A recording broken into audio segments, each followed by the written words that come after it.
Bafana Bafana were drawn in Group B alongside Egypt, Angola, and Zimbabwe. Quickly, Jay, initial impressions. Do we get out of that group, and how tough is it in terms of the pot one oppositions that we could have drawn? Hey, I told you to mark your calendars. The 18th of January 2026, Bafana Bafana are going to be lifting an AFCON title. So, Chuck, I think that's self-explanatory. Do I think we get out of the group if we're going to go and win the whole thing? Yes, we do get out of the group, but it's a tough group, right? Because in terms of Angola and Egypt, they had the exact same records. Six games played, 4 wins and 2 draws, no losses in the qualification stages. And you look at Egypt and you always think about Egypt, right, as the record champions in the AFCON, and you think Mo Salah, you think Mamouche now at Manchester City, and they're going to be one of the favorites of this tournament. But I'm happy to have an Egypt in our group because I think it focuses you from the get-go, right? You coming up against Egypt, you know what it is, you know what you're gonna get or what you anticipate, and there's no easing ourselves into the tournament from the get-go. As I'm saying, with the mindset that we are there to win the tournament, go ahead and test yourself against one of the stronger teams, one of the teams that are expected to go deep in this tournament. And where Angola and Zimbabwe are concerned, our SADC neighbors, or COSAFA because this is football, our COSAFA neighbors.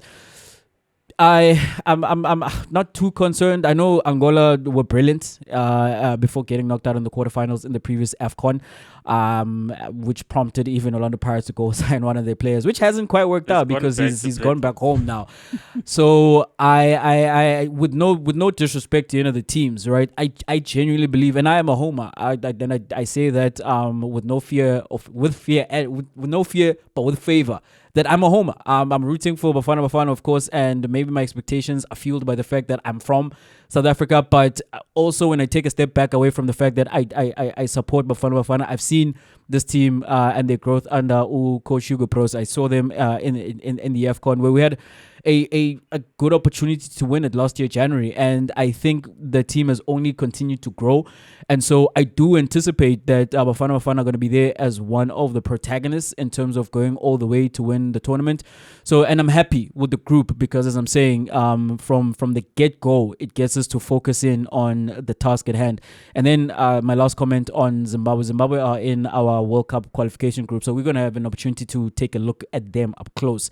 And gauging how those games go, we'll be very prepared to play against them as well when it comes to AFCON. So I'm happy with the draw, and I think it's gonna bode well for Bafana Bafana, because if it doesn't, we're gonna go home. But also that's gonna be hard to do because 12 teams come out of the group automatically, and 4 best placed third place teams.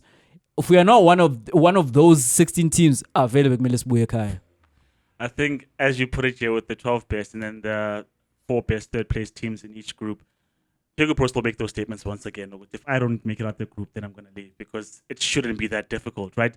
But I think it also coincides, Jay, and I think obviously May will come through and we'll see what happens in terms of the fate of Pirates, Steelies, and Sundowns in their CAF competitions. But it coincides with those sides doing well in Africa, and it's always been with just Sundowns, and we saw what just Sundowns did in AFCON was very, very good. But now that we're now testing our depth, because players like Mshishi have gone down, Percy Tau has gone down as well, and we have to look elsewhere.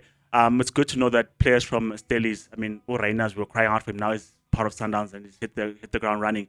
There's Talentum Bats who's integrated. There's Maswangai who's from Pirates as well. That we're seeing the exploits of what Bafana did earlier on early last year in the AFCON, being replicated by the size that these teams play for in Africa in terms of their club competition. So one, that's a good sign. Number two, Jay, I think Angola is a banana skin in terms of it might be a tricky fixture, but I trust the boys to play well enough, because I saw in terms of there's easy opposition in terms of like South Sudan and Uganda, where it could be a bit tricky, but we know how to self-correct and then get switched on for the big games.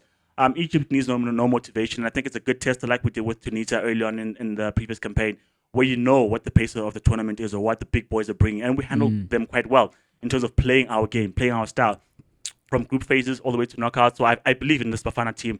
It's just a pity it's so long. I mean, it's going to be so far in terms of like the back end of the year. I want it to be now in June or something like that, so we can see the boys play, because I'm that anxious to watch Bafana play. But I think, Jay, we should, I won't say smooth sailing, but we'll handle business. And then at the knockout stages, that's when it actually starts for us, because 16 teams out of those groups, you should qualify.